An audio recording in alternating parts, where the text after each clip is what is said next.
Pelaksanaan bantuan pendanaan program pembelajaran kolaboratif yang berorientasi pada penelitian dan pengabdian masyarakat Universitas Narotama 2021. Sekretariat Ditjen Pendidikan Tinggi, Riset dan Teknologi Direktorat Jenderal Pendidikan Tinggi, Riset dan Teknologi Kementerian Pendidikan dan Kebudayaan, Riset dan Teknologi. Pada kesempatan kali ini saya akan menyampaikan hasil dan dampak dari penelitian yang saya lakukan, penelitian yang diberikan stimulus oleh Dirjen Dikti terkait dengan bagaimana dampak kurikulum MBKM khususnya pada penelitian dan pengabdian masyarakat yang nantinya diharapkan itu memberikan dampak yang cukup signifikan untuk kesejahteraan masyarakat.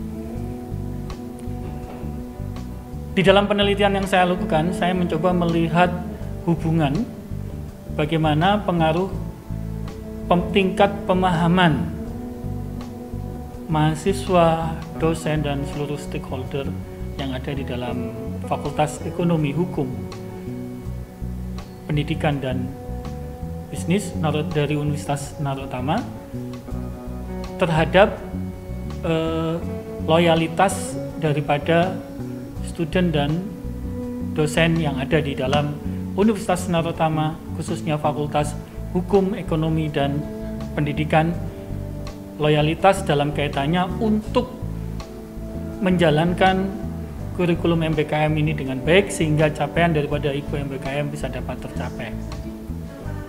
Hasil penelitian ini kita lakukan dengan mulai beberapa tahapan seperti ini. Jadi yang pertama diawali dengan analisis problem tentang apa saja yang dibutuhkan untuk melakukan implementasi kurikulum MBKM di Fakultas Hukum, Ekonomi, dan Pendidikan.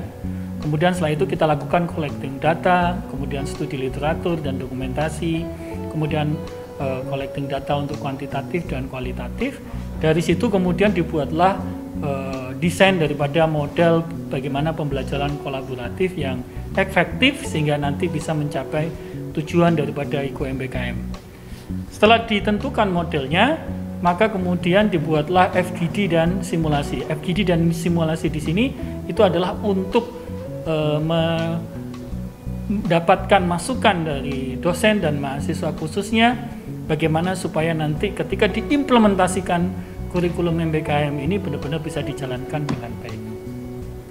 Hasil penelitian kami menunjukkan bahwa ada satu hubungan yang signifikan antara pemahaman dosen dan mahasiswa, baik pemahaman ini dalam tataran kesadaran secara knowledge maupun pemahaman secara implementasi, baik teknis, proses maupun prosedur terhadap bagaimana menjalankan kurikulum MBKM ini, itu ternyata berdampak cukup signifikan terhadap loyalitas dosen dan mahasiswa khususnya di dalam membantu perguruan tinggi dan membantu program studi maupun fakultas untuk mengimplementasikan MBKM itu dengan baik, mulai dari perencanaan, proses, kemudian evaluasi dalam kaitannya dengan melihat sejauh mana hasil yang dicapai dari dalam penerapan kurikulum MBKM dan dampaknya.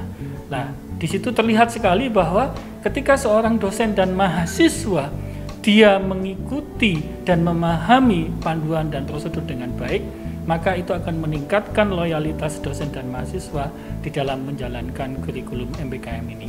Sehingga penting kaitannya untuk penyadaran, kesadaran, pemahaman, sosialisasi yang secara insentif terhadap panduan dan prosedur untuk implementasi MBKM.